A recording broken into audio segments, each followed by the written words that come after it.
Um, so, my name is Hanna Reichel. I use they, them pronouns. I teach at Princeton Theological Seminary, and I have been involved with the network for some time. I think I was there for its founding moment, which was a really wonderful thing, and have been a bit more withdrawn over the past couple of years, also from the work at Cursor, the open access journal that some of the people in the room are also still running, and involved with the theologies of the digital conferences. Um, yeah, really glad to be back and to see all the wonderful things that have been happening in the meantime. And in my chapter, I was asked to reflect on the doctrine of God in the digital age. So just, a very small task. Um, and I want to walk through some of the main moves that I did then, but then also reflect as we have been prompted on maybe what's happened in the meantime or what we might consider today, right? As not so much as a correction, but as a kind of moving forward thing. So here we go. Um, I started this chapter with something that for me was a bit of a kind of surprising double find. One that the digital age, right, which we think of as like there's a lot of technology and culture, and we have to discuss, as we've already heard, more specifically what we mean by that. But it's actually not very secular. It is full of God talk also, as people are trying to make sense of these new and emerging technologies. And I think this has only been, and we've heard a lot about this in the morning as well, this has only been increased with the accelerated AI development. And often that God talk is not very precise in a kind of theological sense, but we find a lot of language about uh, AI gods rising and that kind of thing in the feuilletons, in the hypes, both in the kind of utopian and dystopian scenarios that I think speak to. I think this also tracks with what you heard in the morning. Um, Maybe not only the kinds of needs that humans are projecting and seeing fulfilled, but also the fears and the kind of ambivalence between these things. Um, um, and so we see this in the feuilletons, we see this in science fiction, we see this in a lot of popular imaginaries inspired by them. And then also among those who are working in tech themselves. And I took my cue from a very old essay by Kevin Kelly, a famous essay from the late 90s on nerd theology, with this prompt that as we become better makers, we need a better theology, we need a better catalog of godness to understand what we now as human creators who make creatures who have a kind of life of their own, um, reflecting on what that creatorness actually entails. So here, creating was kind of the proxy for godness. Um, and on the other side, and obviously we know this, there's been a lot of talk and engagement among theologians with the questions of digital technologies, digital cultures, the kinds of questions that arise both in the practices of religion and the emergent digital religions, possibly. Um, and then obviously the kind of digital technologies that we use, and also theological reflection on them, often questions of ethics and justice, also more specifically theological reflections. I'm thinking right of the also fourfold typology that the founders of this networks presented to us early on. So there's a lot of different ways that we can think about digital theology. I'm trained as a systematic theologian, so I also am interested in kind of doctrine, engagement with doctrine more specifically. And here also we see a lot of engagement with doctrines that kind of are upstream, if you want, from the kind of digital practices in religion. So obviously, questions about the sacraments, about ecclesiology, and these and their reformulations in the digital age, and then maybe even further upstream from there, the questions about what does it mean to be human. I think the kind of prime doctrine, if we want. Sorry, there's a bit of background noise here. Hopefully, that will subside in a minute. Um, so the question, what it means to be human, in as we um, as we come up with these technologies, and also um, find our creatureliness kind of embedded with them in a different kind of way. I think is kind of the prime side of doctrinal engagement. But I was actually a bit surprised that there was not more specific, and I don't want to put a too fine point on that because obviously there is also, but there was not. I was surprised that there was not more engagement with the doctrine of God proper, especially as kind of God talk, right, functions so large in so many of even the popular discourses about technology and AI.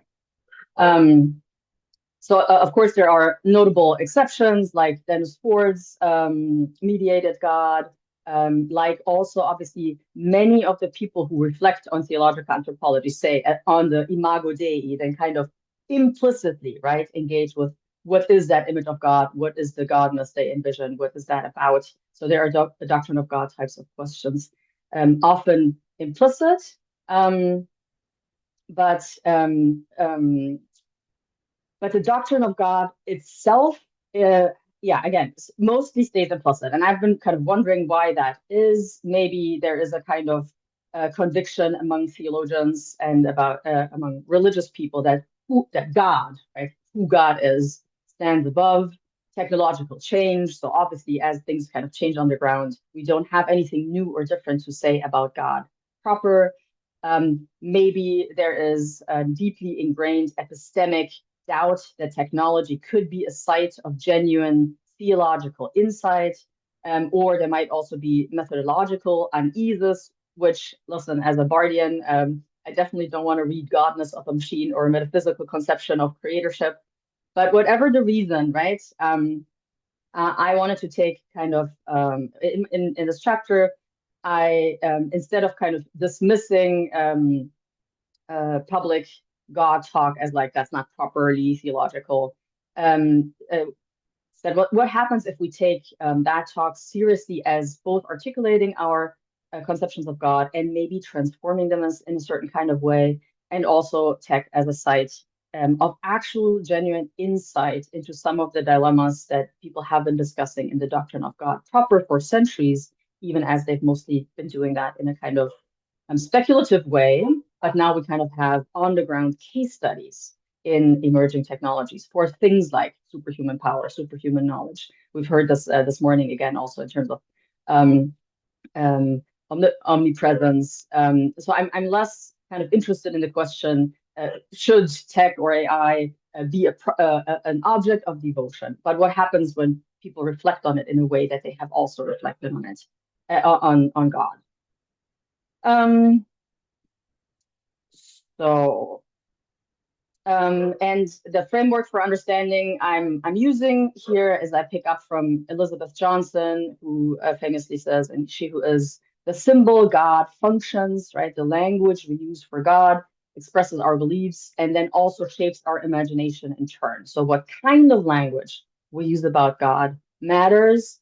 And where we turn to God language, what we apply it to also matters because these things then get kind of more closely tied together. Johnson obviously is mostly concerned with androcentric language for God and how that leads to kind of elevating masculinity into a divine status, but also missing important things in kind of Christian discourse or tradition about what we might actually say about God if we were not limited by the imaginary that we use there. And so kind of a double take like this here also on tech, right? As we take metaphors from tech to talk about God, that allows us to see specific things better than others, that expresses values that we already hold, but on the other hand, that also reinforces them in a certain way and shapes then also how we regard technology. So there's a kind of mutual constructive and projective dimension. And as a theologian, I want to reflect on that critically in both directions, obviously. So the symbol God functions. And again, maybe in relation also to the keynote this morning, again, there's maybe some overlap here, but I looked less at kind of how do people functionally treat AI in a religious way, and more like where does God language pop up, right? And what is kind of associated with that language? What does it express?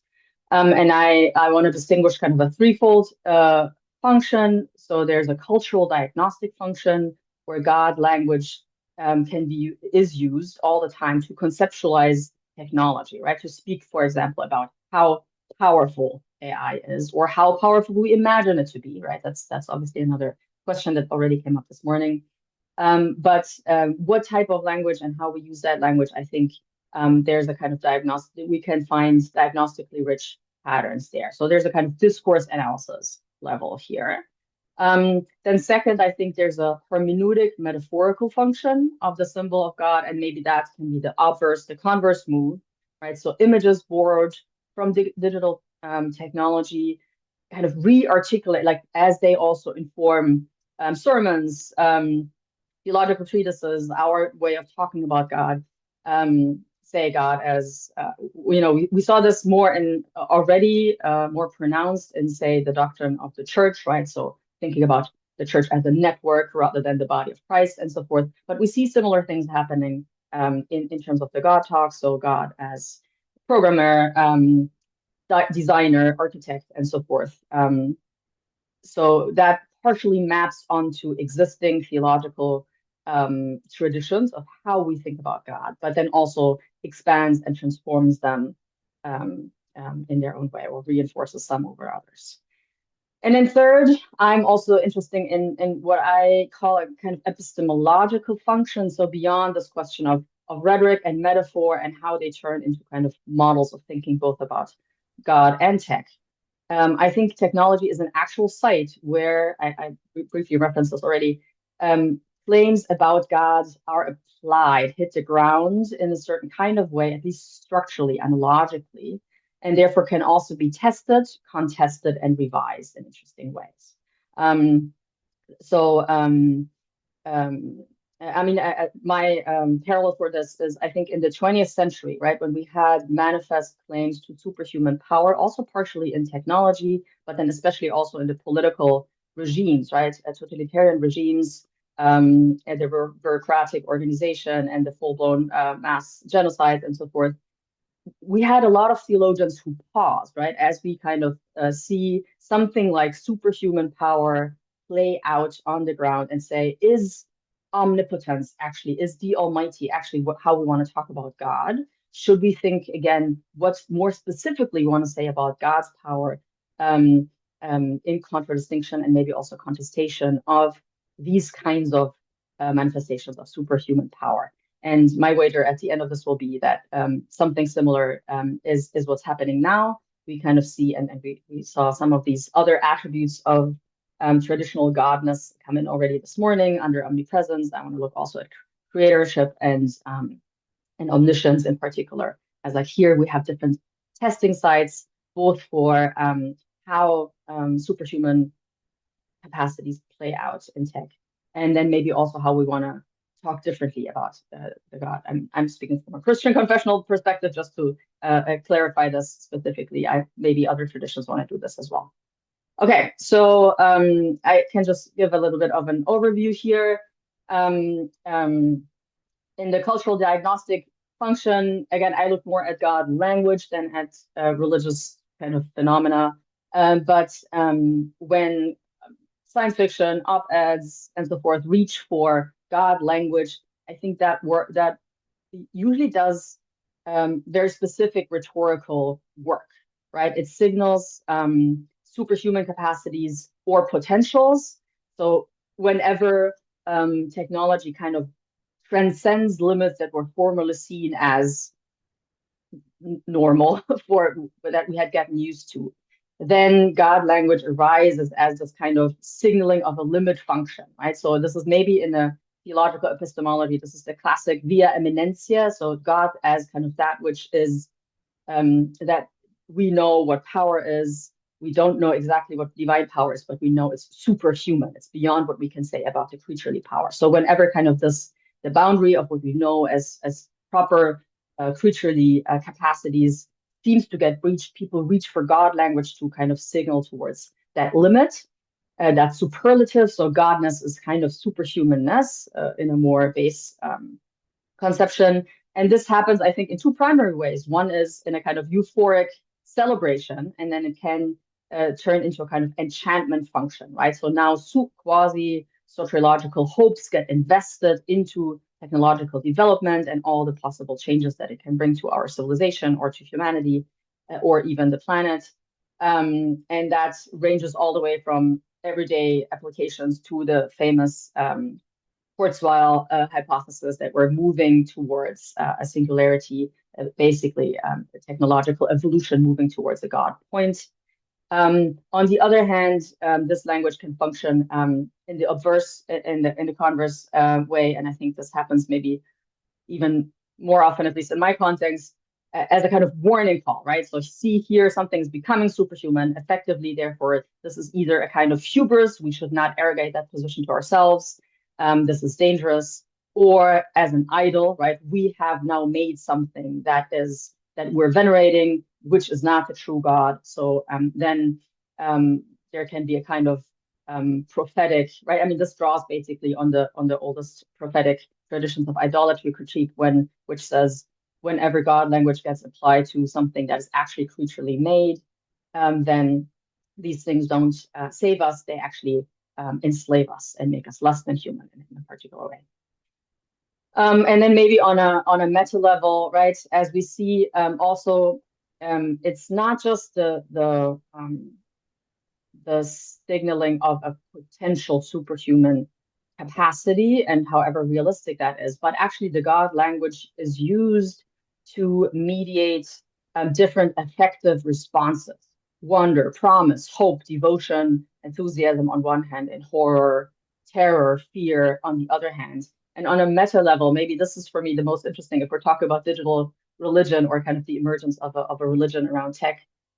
This is where I would pinpoint that, right? As kind of this mix of these two affective registers actually is the hallmark of the experience that traditionally has been seen as religious experience. And this is awe and fear together, Rudolf Otto's famous Mysterium Tremendum et Fascinans, maybe even more than the kind of Lutheran where whereupon you hang your heart, that is your God.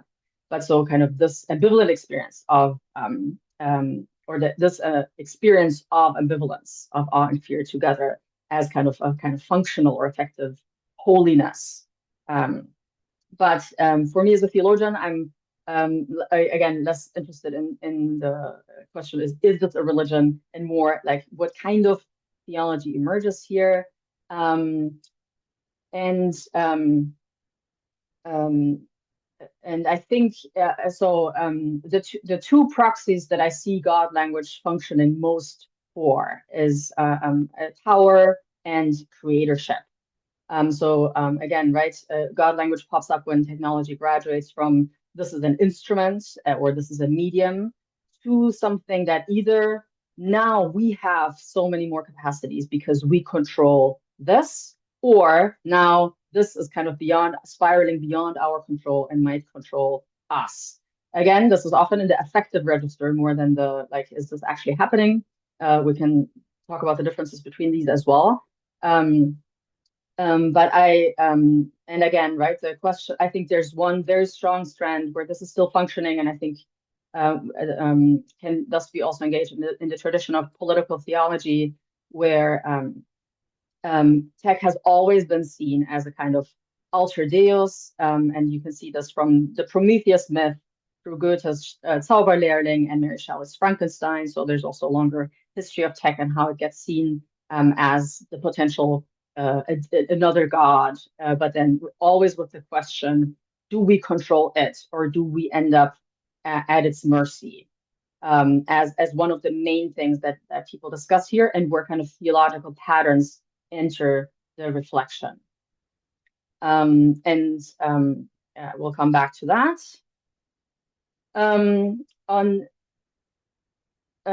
So I think where we find God language in discourses about tech, it can tell us something about how technology and its power is effectively received, and especially in relation to self-transcendence and control. And these are obviously questions that are treated in the Doctrine of God over centuries and centuries a lot, and with more specificity. So there's a lot to draw on there. But then the converse move also applies. We see religious community use digital images to articulate their understanding of God. And here, one obviously very important tradition that surfaces is to think about creatorship, not just power, but the ability to create. something interesting that happens here, right? Whereas at least mainstream Christianity has kind of settled on this model of creation out of nothing. We have a lot of, we saw this also in the presentation on gaming yesterday. We now see a lot of more imagination of a kind of demiurge type of creation and the question of its goodness. But kind of as humans experience ourselves as creators, they also tend to talk about God more in these terms. And that taps interestingly into traditions that also exist about God as artist, God as the divine artist, doctrines of providence, and the kind of design of all the things. So it's not that this is less present in the tradition. There's a lot of kind of images that can get retrieved and tapped into here. Again, it's not only the demiurge. But what is genuinely novel, right, is now kind of this point of view from speaking out of the first person experience of making, and I have to jump a bit maybe. Yeah, and also, right, how then the question of what happens in the things that get created now also switch kind of sides, right? Not as our creaturely freedom and capacity, but now the freedom, agency, potential interiority, subjectivity, and so forth of the things that we create. But there's all, and this also comes up a lot, obviously, in the reflections on theological anthropology and from their upstream tautological, but then also teleological, and the question of a convergence, kind of on both sides of the projections.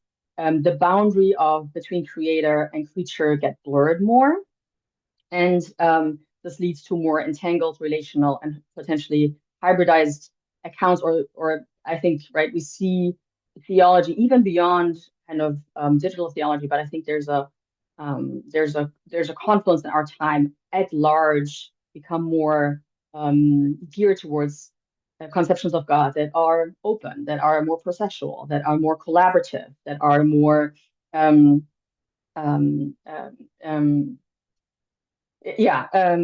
that sense, and that's an interesting thing to notice as like a broader maybe theological culture tendency. And then the third kind of the epistemological function, which I think really exciting.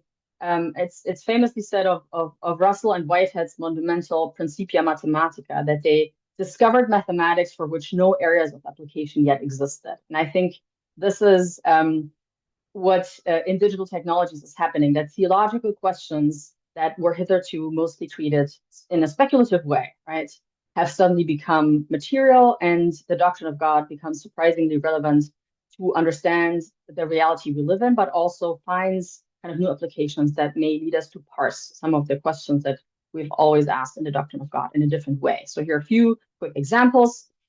Theodicy, right, in beyond God's creatorship. One of the most popular modern metaphysical dilemmas now gains technological and social political laboratory. If even less than omnipotent creators can one day make creatures who have degrees of freedom without attendant suffering, what does that do to the kind of best possible world arguments and all of that?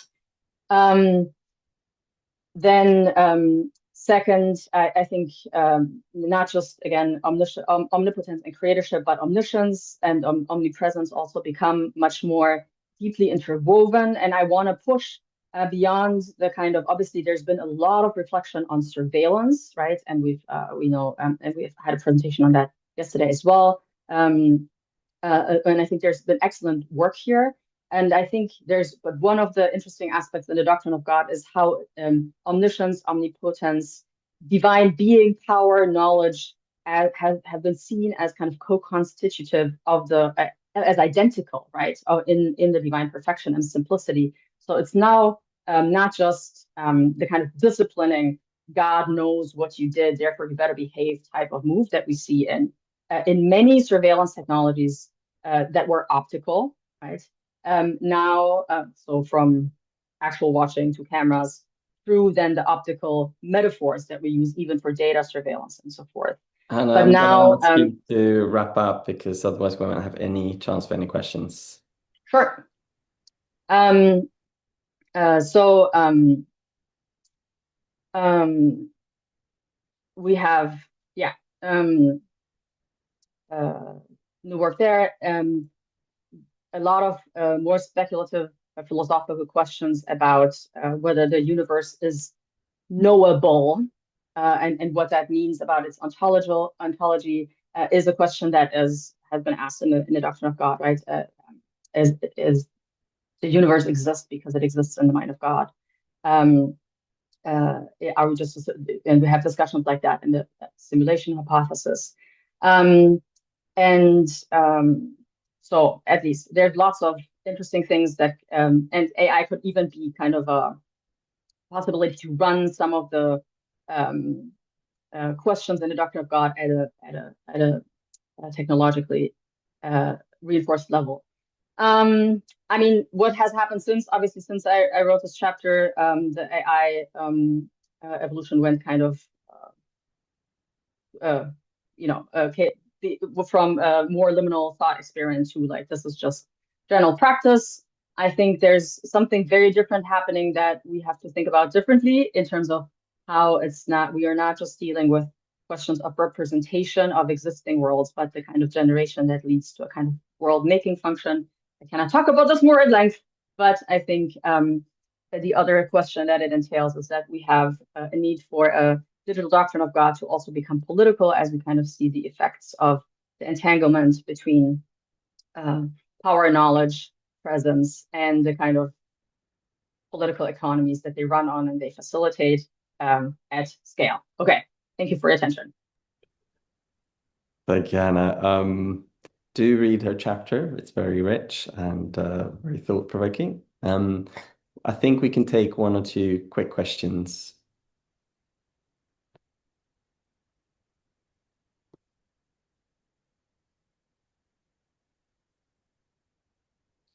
Okay, anyone in the room? Okay. I think we have someone in the room coming. Okay. So, thank you, Hannah, for really, really excellent paper. It calls to mind a book I read a few years ago by Sven Wagner, The Scientist as God. He basically focuses on literary mad scientist figures from Dr. Frankenstein to Atwood's novels. And he points out in that where we see the sort of playing God motif in sci-fi and fiction, it's always the tale of hubris, and it's the kind of question about power and overreaching power. And he kind of points out that one of the key doctrines of God that is absolutely bereft, it's a kind of straw theology. One of the things that we always miss in these characterizations is omnibenevolence. And I noted that was kind of missing from your talk as well. Obviously, I've not read the chapter yet, but I wondered if, because I was struck by your last slide about the Doctrine of God needs to be political. And I wondered if the omnibenevolence would kind of tap into that as well. Thank you. Yeah, thank you. That's a very good point. And obviously you should go in here. I mean, a lot about the split in the affective response, right? Whether this leads into a kind of utopian or dystopian scenario has to do, I think, with the assumption whether we can assume benevolence to be on the other side of whatever agency and power gets emerges at the site of tech. And I think it is maybe one of the, although we do have also the very euphemistic scenarios, but I think maybe by and large we're less prone to attribute necessary goodness we're more as we're more aware of human sin and of the complicity also of very materially of these kinds of technologies in tech all the things from tech oligarchies to social media platform dynamics to the authoritarian and radicalizing tendencies that we see in a variety of kind of public and political spaces. there's less of an assumption, I think, of omnibenevolence. So maybe that's or at least maybe this is my part of the world where that's kind of not the open question that people have, but kind of more the kind of taken for granted. We cannot assume that this will be just good. So it has so therefore, right, then comes the reach for the hubris qualification. I'm really interested in theology going beyond, right? Either the like technology is good or it's bad. We've heard this also in several presentations. So the hubris thing kind of tends to condemn, right? The kind of human authorship of these things as like, obviously this was an overreach and therefore it's bad. I think we have much richer, even in the tradition, nuanced models already of thinking about creator-creature collaboration, secondary, primary causation, ecological thought, and so forth, that don't have to either like lead us into the categorical, either this is hubris or this is like the salvation of humanity type of dilemma, but to actually say, can the doctrine of God, with all its very nuanced models of how to think about actually the compatibility of supreme power and supreme knowledge with creaturely agency, free will, maybe even an openness of the future, and so forth. There's been a lot of thought on how to coordinate these and what are kind of the conditions of necessity. Again, mostly speculatively, metaphysically, but could some of these frameworks that have been developed, right, in relation to such a superhuman power as God, also be helpful to structure how we think about lesser, but still intimidating and very powerful technologies?